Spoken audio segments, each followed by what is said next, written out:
আয়রনযুক্ত খাবার যেগুলো রয়েছে যেমন বেদানা, কলিজা, তারপরে হচ্ছে ছোলা, এগুলো প্রচুর পরিমাণে খেতে হবে। সাথে সাথে কিছু কিছু সবজি আছে যেগুলোতে হচ্ছে আমাদের নন হেম আয়রন থাকে, যেমন হচ্ছে কচু শাক, তারপরে হচ্ছে আপনার কাঁচা কলা, এগুলো আমাদের বেশি করে খেতে হবে।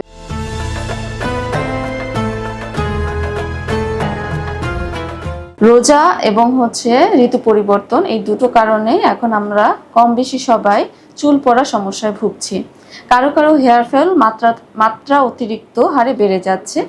এই মাত্রা অতিরিক্ত হেয়ার ফলের কারণে দেখা যাচ্ছে আমাদের মনে হচ্ছে যে আমরা দৈনন্দিন জীবনে যে সকল খাবারগুলো খাচ্ছি সেগুলো আমাদের হেয়ার গ্রোথের জন্য পর্যাপ্ত না।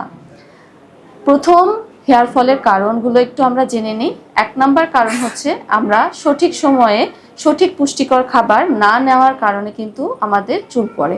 আমাদের চুল পড়ার জন্য যে পুষ্টি উপাদান দরকার হয় তার মধ্যে প্রথম হচ্ছে আয়রন। তো যাদের প্রথম চুল পড়ে তাদের কিন্তু 1, 2টা, 3টা, 4টা, 100টা পর্যন্ত স্বাভাবিক, কিন্তু তার বেশি যদি হয় তাহলে বুঝে নিতে হবে আমাদের আয়রনের ঘাটতি আছে। রেক্সল 99.9% জীবাণু থেকে সুরক্ষা দেয়। বাংলাদেশের রেক্সল, কেয়ারে অল ইন অল। আয়রনের সাথে সম্পর্কিত আরেকটি ভিটামিন হচ্ছে ভিটামিন B12 এবং বায়োটিন। এই তিনটির সমন্বয়ে আমাদের চুল আসলে বেড়ে ওঠে এবং গ্রোথ ভালো হয়, মজবুত হয় এবং মাথা ভর্তি চুল থাকে। কিন্তু এই তিনটি পুষ্টি উপাদান যদি আপনার শরীরে আস্তে আস্তে ঘাটতি হয় তাহলে দেখা যাবে আমরা 3 মাস পরে যে দেখতে পাবো আমাদের চুল পড়ছে। তো আপনার রোজার কারণে চুল পড়ছে এটা বলা আসলে বাঞ্ছনীয় না। আপনার যে ঘাটতিগুলো শরীরে ছিল আগে থেকে তার কারণে রোজার সময় এসে চুল পড়ছে। তাই আপনাদের যে বিষয়গুলোর দিকে খেয়াল রাখতে হবে সেটা হচ্ছে পরিমিত পরিমাণে পানি পান করতে হবে। সাথে সাথে আয়রনযুক্ত খাবার যেগুলো রয়েছে যেমন বেদানা, কলিজা, তারপরে হচ্ছে ছোলা, এগুলো প্রচুর পরিমাণে খেতে হবে।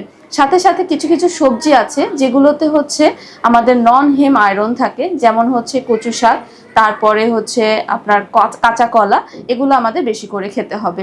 সাথে সাথে আমাদের আরেকটা বিষয় মাথায় রাখতে হবে যে নন হেম আয়রন থেকে আমরা যে আয়রনটা পাই সেটা কিন্তু বডিতে অ্যাবজর্ব করার জন্য ভিটামিন সি লাগে, তাই একটু পরিমাণে লেবু কিন্তু আমাদের প্রতিদিনের খাবারে রাখতে হবে। হেম আয়রন থেকে হেম যে প্রোটিনগুলো আছে সেগুলো যদি আমরা আয়রন পেতে চাই তাহলে আমাদের সপ্তাহে অন্তত পক্ষে 1 দিন লাল মাংস খেতে হবে এবং লাল মাংস স্বাস্থ্যকর উপায়ে খেতে হবে। আমরা অস্বাস্থ্যকরভাবে বেশি ভুনা করে রান্না করে যদি নন হেম যে প্রোটিনগুলো আছে সেগুলো খাই তাহলে সহজে অ্যাবজর্পশন হতে পারে না এবং আমরা কিন্তু বডিতে আয়রন পাই না। কলা একটি উৎকৃষ্ট ফল হেয়ার মজবুত করার জন্য এবং হেয়ারের যে গ্রোথ সেটা বাড়ানোর জন্য। তো আপনি কলা প্রতিদিন একটা পরিমাণ খেলে আপনার কিন্তু হেয়ারের যে গ্রোথ সেটা বাড়বে, সাথে সাথে যে হেয়ারগুলো ফল হচ্ছে সেগুলো কিন্তু আবার নতুন করে গজানো শুরু করবে। এর সাথে সাথে কিছু ছোট ছোট মাইক্রোনিউট্রিয়েন্ট রয়েছে যেটার মধ্যে সেলেনিয়াম অন্যতম। এগুলো কিন্তু আমাদের স্কিন এবং হেয়ারের টেক্সচার ভালো করে। তাই স্কিন এবং হেয়ারের যত্নে রমজান মাসে পরিপূর্ণ যে আমাদের খাবার দরকার সেখানে সেলেনিয়ামযুক্ত খাবার খেতে হবে। তো সেলেনিয়াম আমরা কোথা থেকে পাবো? সাধারণত খুব অল্প পরিমাণে সেলেনিয়াম কাঠবাদামে পাওয়া যায়। এছাড়া আমাদের যে মেরিন খাবারগুলো রয়েছে বা সামুদ্রিক মাছ রয়েছে, সামুদ্রিক যে শৈবাল রয়েছে সেখানেও সেলেনিয়াম পাওয়া যায়।